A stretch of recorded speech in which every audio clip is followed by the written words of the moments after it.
안녕하세요. 저는 63살 김민수라고 합니다. 1년 전만 해도 제 인생이 이렇게 꼬일 줄은 상상도 못했습니다. 27년간 근무했던 회사에서 퇴직하고 시골에 카페를 차렸다가 모든 것을 잃었습니다. 지금은 매달 돌아오는 대출이자에 잠 못 이루는 날들을 보내고 있습니다. 제 이야기를 들어주시겠습니까? 저는 대학 졸업 후 중견건설자재 회사에 입사해 품질관리부서에서 27년간 근무했습니다.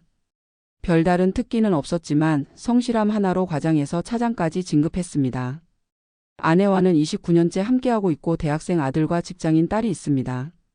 특별히 불만 없는 평범한 삶이었습니다. 매달 받는 380만 원의 월급으로 아이들 학비도 되고 작은 아파트 대출금도 꾸준히 갚아왔죠. 제 인생의 전환점은 새해 전 우연히 읽은 책 한 권이었습니다. 퇴직 후 제2의 인생을 위한 창업 이야기라는 책이었는데 시골에 내려가 카페를 차린 60대 부부의 성공담이 담겨 있었습니다.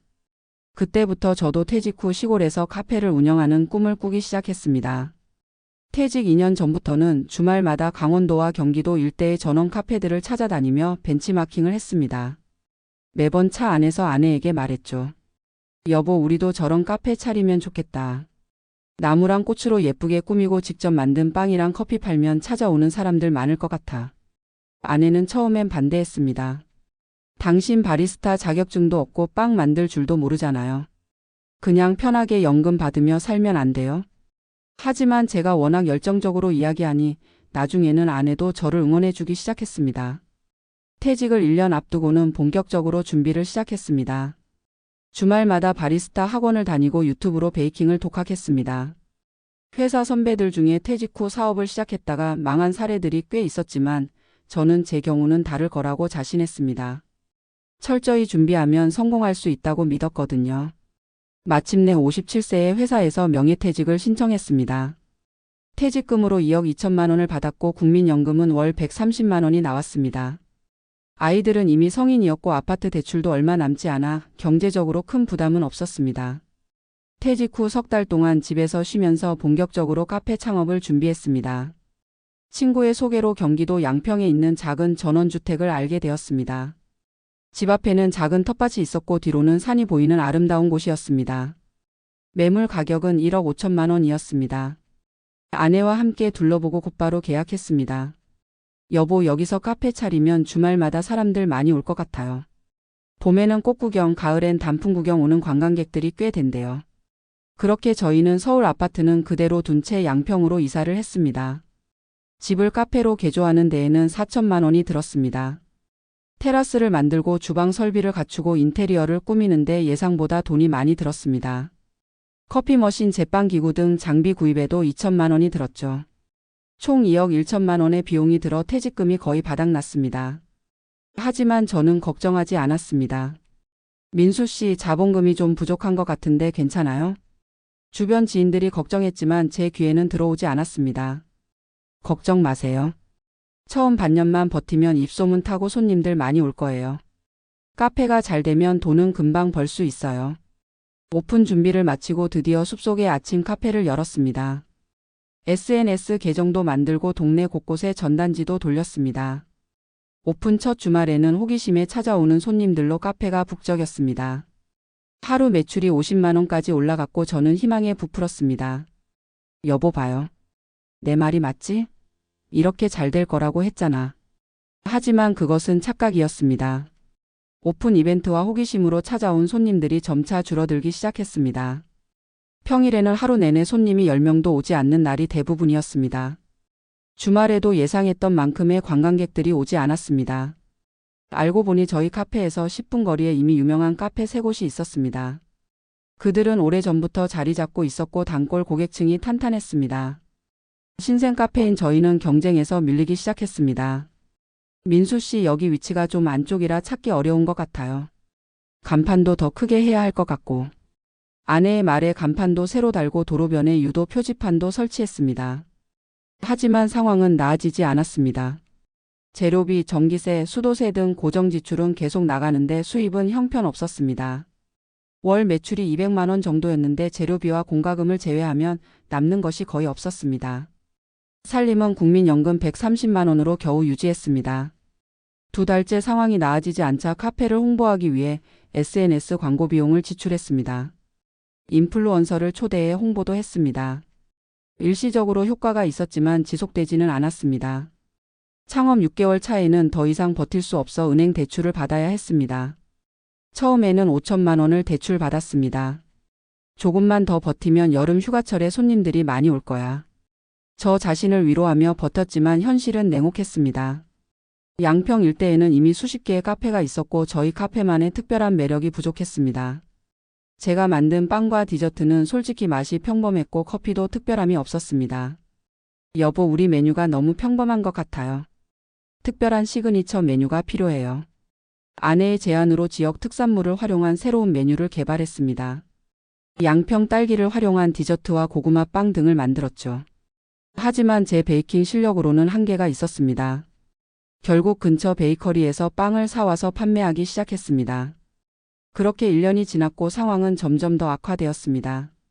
대출금은 이제 8천만 원으로 늘어났고 월 이자만 50만 원이 넘었습니다. 여보, 이제 그만 접고 서울로 돌아가는 게 어떨까요? 더 이상 대출은 안 돼요. 아내의 말이 맞았습니다. 하지만 저는 이대로 접을 수 없었습니다. 여보, 조금만 더 해봐요. 내가 실패하면 평생 후회할 것 같아요.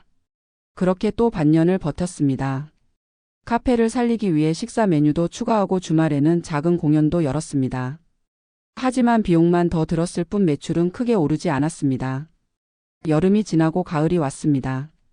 단풍철에는 관광객들이 많이 온다는 기대를 했지만 그해 경기 침체로 여행객 수가 크게 줄었습니다. 저희 카페도 더욱 한산해졌습니다. 이제는 아내도 지쳐갔습니다. 매일 아침 일찍 일어나 준비하고 밤늦게까지 정리하는 일이 너무 힘들었던 거죠. 여보, 이제 현실을 받아들여요. 우리 나이에 이렇게 하루 15시간씩 일하는 건 너무 무리예요. 저도 점점 체력적으로 한계를 느꼈습니다. 무릎 통증이 심해졌고 허리도 아팠습니다. 매일 서서 일하는 것이 이렇게 힘든 일인지 몰랐습니다. 결국 창업 1년 6개월 만에 카페를 접기로 결정했습니다. 하지만 문제는 여기서 끝나지 않았습니다. 카페를 처분하는 과정이 순탄치 않았습니다. 집값도 떨어져 있었고 카페로 개조한 집을 원하는 사람도 많지 않았습니다. 결국 1억 2천만 원의 금매로 내놓았습니다. 구매자를 찾는 데만 4설이 걸렸고 그동안 대출 이자는 계속 나갔습니다. 집을 팔고 난 후에도 빚은 4천만 원이 남았습니다. 장비들을 팔았지만 중고 가격으로 터무니없이 낮게 팔릴 수밖에 없었습니다. 2억 이상 들인 카페 창업이 결국 4천만 원의 빚만 남긴 채 막을 내렸습니다. 서울 아파트로 돌아와 현실을 직시해야 했습니다. 국민연금 130만 원으로는 생활비와 대출 이자를 감당하기 어려웠습니다. 결국 다시 일을 찾아야 했습니다. 하지만 63살의 나이에 일자리를 구하는 것은 쉽지 않았습니다. 27년간 한 회사에서만 일했던 저에게는 특별한 기술이나 자격증이 없었습니다. 바리스타 자격증이 있었지만 젊은 바리스타들이 넘쳐나는 시장에서 제 나이에 바리스타를 원하는 카페는 없었습니다. 나이 때문에 안 된대. 수십 번의 면접과 거절 끝에 겨우 아파트 경비원 자리를 구했습니다. 24시간 막교대 근무로 월급은 190만 원이었습니다. 체력적으로 힘들었지만 빚을 갚기 위해 참고 일했습니다. 아내도 요양병원에서 간병인으로 일하기 시작했습니다. 주 30시간 근무에 월급 110만 원이었습니다. 두 사람 합쳐 월 430만 원의 수입으로 빚을 갚아 나갔습니다. 카페 운영 중에는 눈치채지 못했는데 아내의 건강도 많이 안 좋아져 있었습니다. 무릎 관절염이 심해져 있었고 어깨 통증도 있었습니다. 여보, 미안해요. 내가 당신 말 듣고 카페 같은 거 시작하지 말았어야 했는데. 매일 밤 후회와 자책으로 잠을 이루지 못했습니다. 실패한 창업으로 아내의 건강까지 해치게 한 것이 너무 미안했습니다. 아내는 오히려 저를 위로했습니다. 괜찮아요. 우리가 해보고 싶었던 거잖아요. 안 해봤으면 더 후회했을 거예요. 빚을 다 갚는데 2년이 걸렸습니다. 그 기간 동안 우리는 최소한의 생활비만 쓰고 모든 여가활동을 포기했습니다. 자식들에게 손 벌리지 않기 위해 더 악착같이 살았습니다. 아들과 딸은 저희 사정을 알고 도움을 주겠다고 했지만 자존심 때문에 거절했습니다. 너희는 너희 삶 살아라. 우리는 우리가 알아서 할게. 경비원 일을 시작하고 가장 힘들었던 것은 자존심을 내려놓는 일이었습니다. 회사에서는 차장으로 퇴직했는데 이제는 아파트 입주민들에게 허리 굽혀 인사해야 했습니다. 가끔은 예전 회사 동료나 지인들을 마주치기도 했습니다. 그럴 때마다 부끄러움에 얼굴을 들기 힘들었습니다. 하지만 시간이 지나면서 그런 자존심도 내려놓게 되었습니다. 정직한 일에 부끄러울 것 없다는 아내의 말이 큰 위로가 되었습니다. 빚을 다 갚고 난 후에도 계속 일을 했습니다. 이제는 생활에 여유가 생겨 조금씩 저축도 할 수 있게 되었습니다. 국민연금과 두 사람의 월급을 합치면 520만 원 정도의 수입이 있었습니다.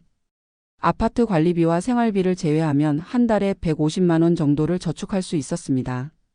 여보, 우리 이렇게 3년만 더 일하면 노후 자금 좀 모을 수 있을 것 같아요. 그렇게 계획을 세우고 묵묵히 일했습니다. 하지만 예상치 못한 일이 또 찾아왔습니다. 아내가 갑자기 쓰러진 것입니다.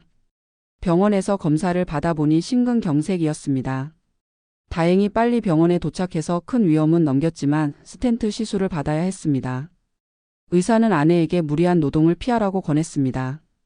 환자분 나이와 상태를 고려하면 육체 노동은 피하는 게 좋겠습니다. 스트레스도 줄이시고요. 결국 아내는 간병인 일을 그만두게 되었습니다. 가족의 건강이 가장 중요하다는 것을 다시 한번 깨달았습니다. 이제 수입은 국민연금 130만 원과 제 월급 190만 원, 총 320만 원이 전부였습니다. 아내의 약값과 병원비로 매달 10만 원 정도가 추가로 들었습니다. 노후 준비를 위한 저축은 불가능해졌지만 그래도 생활은 할 수 있었습니다. 여보, 미안해요. 내가 아파서. 아내가 미안해하자 오히려 제가 더 마음이 아팠습니다. 당신이 뭐가 미안해요. 내가 무모한 도전 때문에 당신 고생시킨 게 미안하지. 63살이 되어서야 진정한 행복이 무엇인지 깨달았습니다. 화려한 성공이나 부가 아니라 가족의 건강과 평범한 일상이 얼마나 소중한지 알게 되었습니다. 카페 운영 중에 느꼈던 스트레스와 불안감에 비하면 지금의 단순한 일상이 오히려 행복하게 느껴졌습니다. 경비실에서 일하면서도 틈틈이 책을 읽고 취미생활을 할 수 있었습니다. 야간 근무 때는 조용한 시간을 활용해 그림도 그리고 글도 썼습니다. 젊었을 때는 시간이 없어서 못했던 취미생활을 이제야 즐기게 된 것이죠. 아내도 집에서 쉬면서 텃밭 가꾸기를 시작했습니다. 아파트 베란다에 상자 텃밭을 만들어 쌈채소와 고추를 키웠습니다. 때로는 동네 경로당에서 또래 친구들과 시간을 보내기도 했습니다. 올해 초에는 뜻밖의 소식을 들었습니다. 저희가 팔았던 카페 건물이 있던 지역이 개발된다는 소식이었습니다.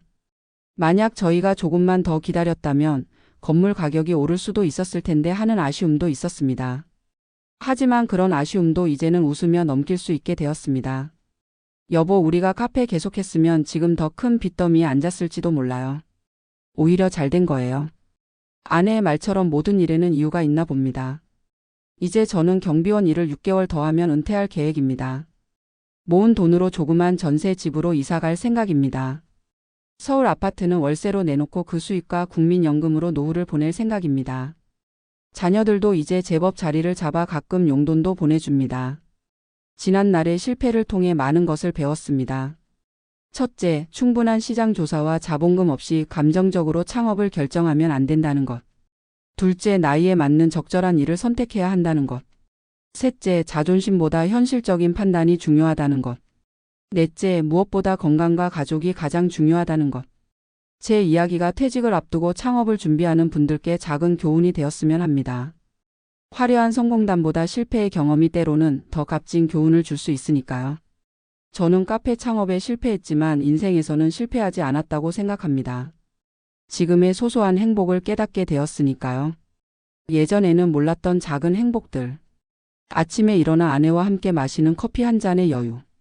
아파트 주변을 산책하며 느끼는 계절의 변화. 자녀들이 가끔 방문해 함께 나누는 식사 시간.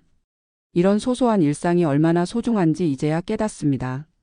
창업 실패로 4천만 원의 빚을 지게 되었지만 그보다 더 값진 교훈을 얻었습니다. 돈으로는 살 수 없는 소중한 가치들을 말이죠. 이제 저는 내일 아침 출근길에도 웃으며 아파트 주민들에게 인사할 것입니다. 부끄러울 것 없는 정직한 노동이니까요. 제 이야기를 들어주셔서 감사합니다.